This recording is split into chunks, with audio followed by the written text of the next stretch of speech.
Just wanted to go over my Rough Country heater install.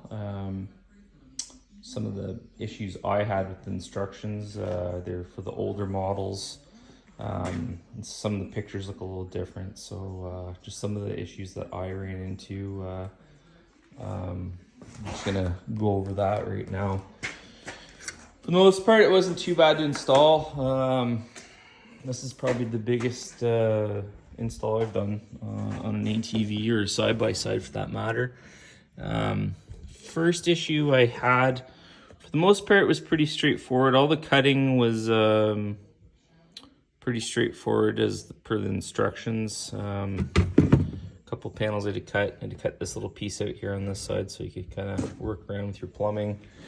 There's another piece here, square piece you had to cut out on the lower panel, and then you had to cut out the cubby hole on your dash.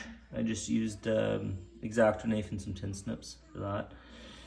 I marked it about 1 inch across. There's a plate that kind of goes over that and covers that up, and then 2-inch hole saw for the bottom vents.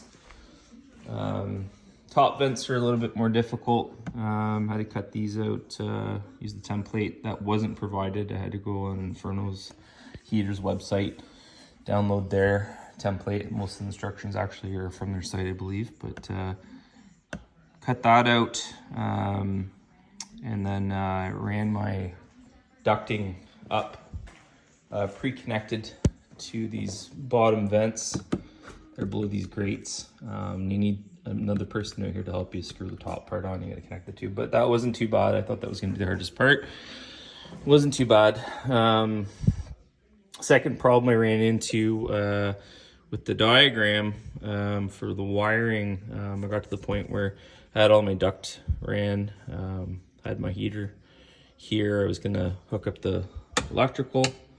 Just a positive and a negative on the accessories board in the diagram. I guess it's from the older models. Looked pretty straightforward. Just a positive and negative post. Just looks a little different on the newer models. There's just an unmarked post there with no nut on it, and then on the right side there was another post and it was wrapped with red tape. Completely just out in the open, didn't look like the diagram. So it kind of threw me for a loop. I was able to figure out negative was on the driver's side, positive was the red taped post. So took tape off, went to install, realized there's no nuts in the kit for it. So I had to go to Home Depot and grab a couple of nuts. So I grabbed a couple of nuts to fit on there, and then that was good to go. Worked pretty good. Got 2 settings, high and low.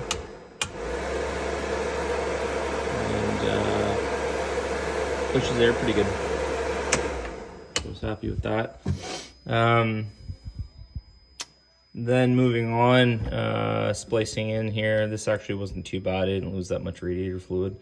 Thought I was going to lose more. I just took a pair of needle nose vice grips, and I clamped off on this side of the hose at the front, and then again on the bottom side under here,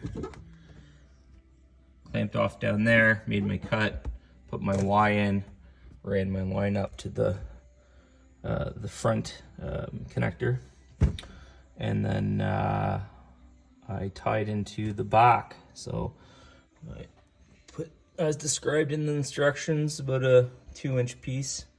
Then I put my elbow on, ran it down along the floor and into the back. There was a hole already there, you can kind of see there, for the other plumbing.